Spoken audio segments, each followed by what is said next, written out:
नमस्कार मित्रों, forward competition classes Hindi में आपका हार्दिक स्वागत अभिनंदन है। आदाब, खैर मकतब है। नए तथ्य के साथ फिर से आज मैं हाजिर हुआ हूँ। नया तथ्य है पृथ्वीराज रासो। पृथ्वीराज रासो के बारे में थोड़ी चर्चा करेंगे और रासो साहित्य के बारे में पिछले वीडियो में रासो साहित्य के बारे में चर्चा की थी।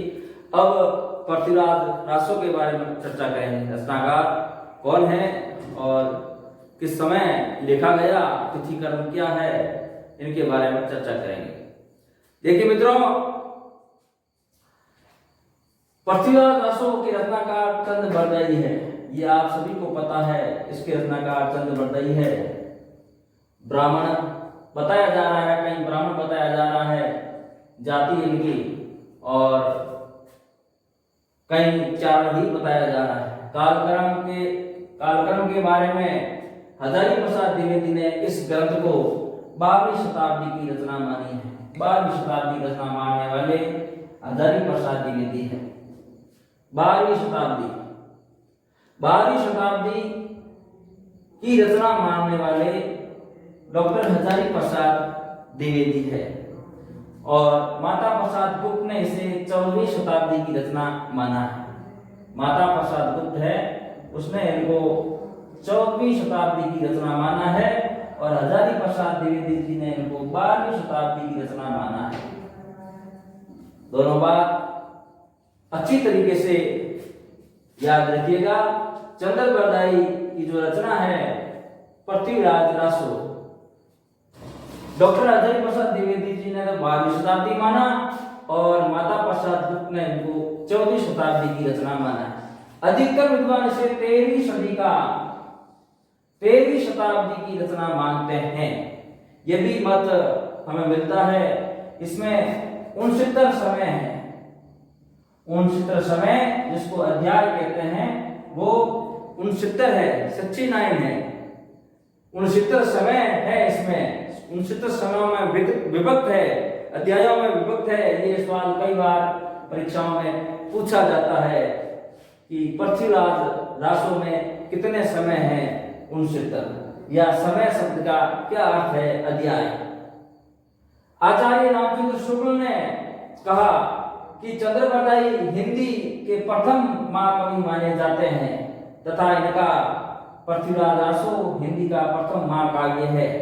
यह परिभाषा आचार्य रामचंद्र शुक्ल की है, इनको याद रखना। ये मत आचार्य रामचंद्र शुक्ल का है कि आचार्य रामचंद्र ने कहा कि चंद्र बरदाई हिंदी के प्रथम महाकवि है। यह आचार्य शुक्ल ने माना है, हिंदी के प्रथम महाकवि। और जो इसकी रचना है पृथ्वीराज रासो, यह हिंदी की प्रथम महाकाव्य इनको माना है आचार्य शुक्ल ने। यह परिभाषा कई बार परीक्षाओं में आती है। चंद्र बरदाई का मूल नाम मैं बताया इन्होंने, और वीर तथा श्रृंगार रस इस ग्रंथ का अंगी रस बताया। ये बात आप अच्छी तरीके से याद रखना। वीर तथा श्रृंगार रस, वीर तथा श्रृंगार रस इस ग्रंथ का अंगी रस बताया गया है। इस ग्रंथ का अंगी रस मतलब मुख्य रस बताया गया है। इस रसों में वीर तथा श्रृंगार के रूप में ये लिखा गया। इन दोनों रसों को प्रयुक्त किया गया, ज्यादातर प्रमुख रूप से प्रयुक्त किया गया, इसलिए इनको अंगिरस कहा गया है। छंदों का वैविध्य होते हुए भी इसमें छपे की प्रधानता है। छपे छंद, छंदों की वैविध्य होते हुए भी इसमें छपे की प्रधानता है। शिव सिंह सेंगर ने, जिसने शिव सिंह सरोज नाम का इतिहास ग्रंथ लिखा, शिव सिंह सेंगर ने चंद्र बरदाई को छपे का राजा कहा है। ये बहुत ही इंपॉर्टेंट है। यहाँ आचार्य रामचंद्र शुक्ल मत करना, कई बार करते हैं तो ये मत करना। यहाँ होगा शिव सिंह सेंगर। शिव सिंह सेंगर ने चंद्र बरदाई को छपे का राजा माना है। छपे ने चंद्र बरदाई को छपे का राजा कहा है। इनका इतिहास ग्रंथ है शिव सिंह सरोज, उसमें इन्होंने कहा है कि चंद्र बरदाई छपे के राजा है, क्योंकि इन्होंने चंद्र बरदाई ने पृथ्वीराज रासो में छपे नाम की का जो छंद है उनको ज्यादा प्रेरित किया है। छपे के खिलाड़ी माने जाते हैं ये। मिश्र बंधु विनोद में मिश्र बंधु कहते हैं कि हिंदी का वास्तविक प्रथम महाकवि चंद्र बरदाई को ही कहा जा सकता है। ये मिश्र बंधुओं ने कहा है। मिश्र बंधुओं ने कहा है कि अगर हिंदी का प्रथम महाकवि माने वास्तव में हिंदी का प्रथम कवि माने तो ये चंद्र बरदा ही होगा, ये मानना है मिश्र बंधुओं ने। कर्नल जेम्स टॉड ने अपने ग्रंथ annuls and activities of Rajasthan में पृथ्वीराज रासो को संगोप्ता यानी संयोगिता नेम नाम से संबोधित किया है।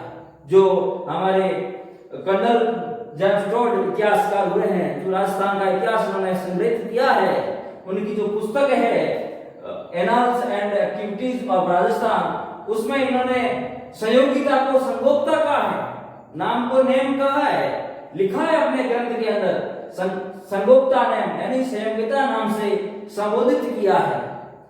इस संबंध में इसके अतिरिक्त और कुछ कहने की जगह नहीं कि यह पूरा ग्रंथ वास्तव में जाली है। यह मत है आचार्य रामचंद्र शुक्ल का, जो कई बार परीक्षाओं में आता है। इस संबंध में इसके अतिरिक्त, किसके संबंध में? पृथ्वीराज रासो के संबंध में। इस संबंध में इसके अतिरिक्त और कुछ कहने की जगह नहीं कि पूरा ग्रंथ वास्तव में जारी है। यह आचार्य रामचंद्र शुक्ल का मत है। इसमें एक और परिभाषा है जो मैं आपको यहाँ लिखा देता हूं। देखिए प्यारे मित्रों, जब भी इस चैनल को आप देखते हैं तो पेन कॉपी लेकर जरूर बैठिएगा।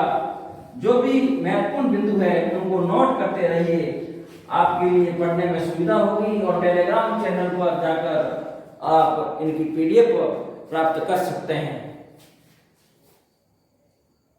आचार्य हजारी प्रसाद द्विवेदी, डॉक्टर हजारी प्रसाद द्विवेदी, डॉक्टर हजारी प्रसाद द्विवेदी ने इस ग्रंथ के बारे में कहा है, यह मान लेने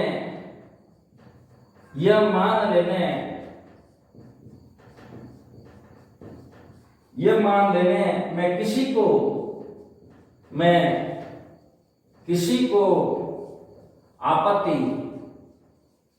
को आपत्ति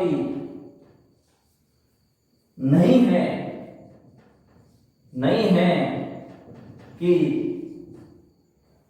कि रासो एकदम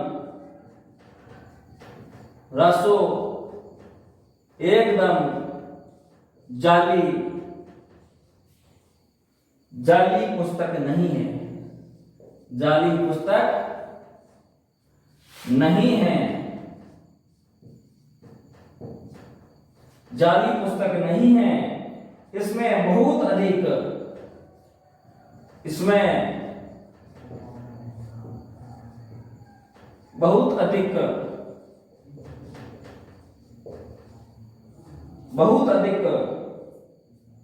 प्रक्षेप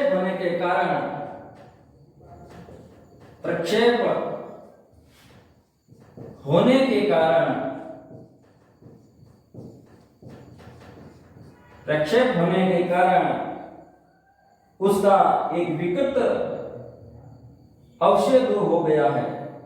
उसका रूप विकृत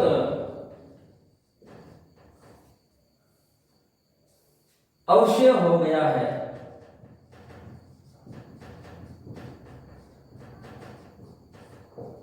यह माना है डॉक्टर हजारी प्रसाद द्विवेदी जी ने।